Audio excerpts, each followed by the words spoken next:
Shalom, nama saya Gaby. Saya terlahir dari keluarga yang notabene bukan keluarga Kristen. Tapi saya bersyukur sejak dari kecil Tuhan sudah memilih saya. Bahkan saya bisa membawa semua keluarga saya untuk bisa percaya juga kepada Tuhan. Di sini saya ingin membagikan satu dari banyak hal kebaikan yang sudah Tuhan lakukan di dalam kehidupan keluarga saya.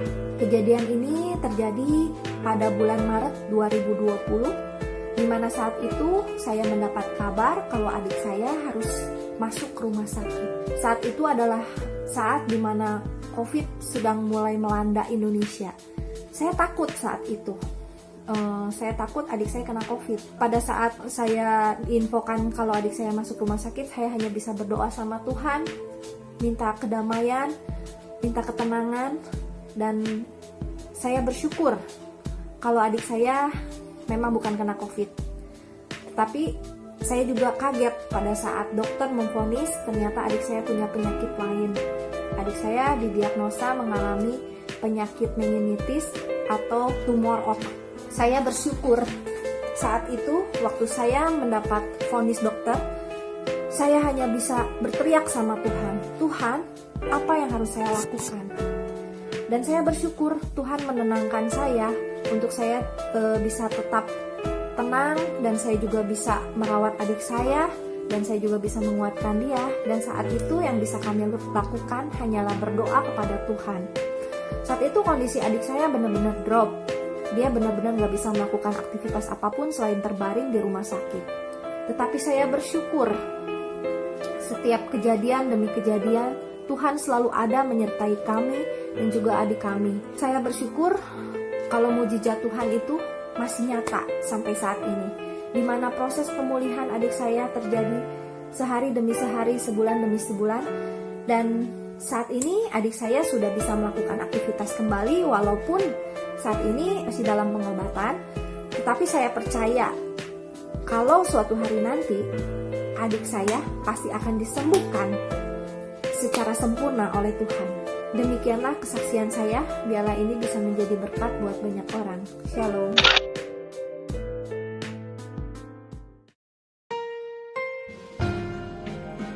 Shalom Sobat ICC, saya Michael. Di sini saya mau membagikan satu kesaksian yang saya alami beberapa waktu lalu. Saya orangnya gigih, persistence, tidak suka gagal. Nah, tapi kadang saya tetap mengalami kegagalan dan saya benci banget hal itu. Jadi saat saya gagal, saya akan coba one more time, kadang sampai berkali-kali, sampai berhasil. Saya puas dan bangga pada diri saya untuk setiap keberhasilan dan kegigihan saya. Nah, itulah yang membuat saya jadi lupa diri.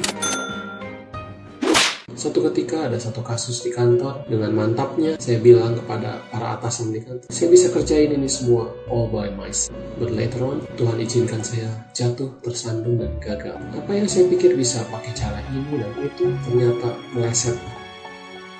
Berhari-hari saya berkutas sendiri mencari solusi. Semua gagal. Kekuatan saya akhirnya habis, saya lelah. Dan di saat saya menundukkan kepala, tiba-tiba ada satu suara yang lembut yang saya dengar.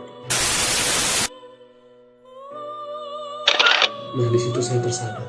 Engkaukah itu Tuhan? Saya tarik nafas dalam-dalam, saya berdoa. Tuhan, ampuni saya. Saya menjadi congkak. Setelah sekian kali saya berhasil, saya merasa ini karena kehebatan saya. Dan di saat saya gagal pun, saya hanya masih terus mengandalkan kekuatan sendiri, di mana seharusnya saya mengandalkan bersamalah denganku Yesus, pakailah aku menjadi Allahmu, biarlah kehendak-Mu yang terjadi. Saya serahkan diri saya sepenuhnya kepada Tuhan dan saya percaya kekuatan Tuhan melebihi kekuatan saya, dan itu akhirnya menenangkan jiwa dan pikiran saya. Besoknya saya coba lagi semua yang awalnya gagal, one more time. Tapi kali ini batin saya menyatu. Yesus, bersamalah denganku, aku mengandalkan kehendak mulai terjadi. Dan saudara-saudara, apa yang berhari-hari saya berkutat, gagal lagi gagal, tapi di saat Tuhan turun tangan, gak ada yang mustahil. Semua yang awalnya begitu rumit akan dimudahkan.